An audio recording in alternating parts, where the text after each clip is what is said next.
అయ్యో నేనైతే చాలా హ్యాపీగా ఉన్నాను అబ్బా. అప్పట్లో 7 o'clock వెళ్ళి నిలబడి ఈ సినిమా చూశాను. అంటే ఇప్పుడు ఏంటంటే సిట్టింగ్ ప్రకారం ఎంత సిట్టింగ్ ఉంటే అన్ని టికెట్లే, కానీ అప్పట్లో టికెట్లు ఇచ్చేసేవాళ్ళు ఒక రేంజ్ లో. ఇంక నేను టికెట్ తీసుకొని నేను తమిళనాడులో జాబ్ చేసేవాడిని. కుప్పంలో సినిమా అది.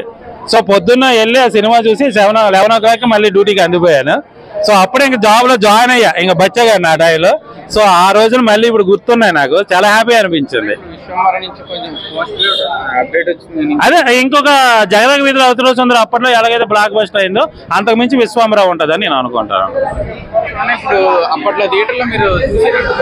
అవును, ఏం లేదు, అదే ఎంజాయ్మెంట్ ఇప్పుడు కూడా చేస్తున్నారు అబ్బా. సేమ్ ఉంది ఆ సినిమా. ఆల్రెడీ ఇన్నిసార్లు చూసినా బోర్ కొట్టకుండా ఉంది కాబట్టి చాలా హ్యాపీ అనిపించింది.